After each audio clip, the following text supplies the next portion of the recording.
Hello po, luluto po ako ng pork ramen at eto po ang mga ingredients.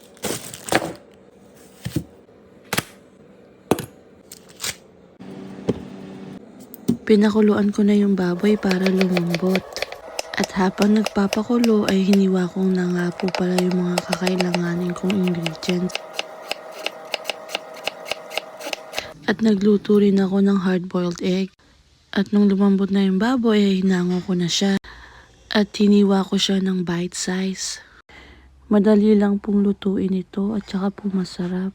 Lalo na pag tag-ulan o kaya malamig ang panahon. Gumamit nga po pala ako ng angel hair spaghetti pasta para sa noodles.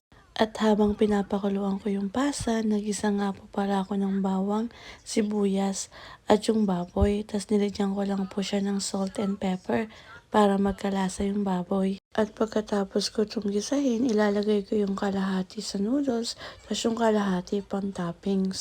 At yan na nga po, at nilagay ko na yung kalahati ng ginisa kong baboy.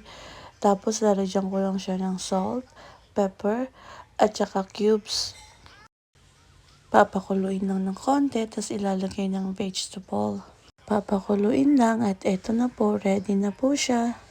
Kain po tayo. Hanggang dito muna po. Salamat po.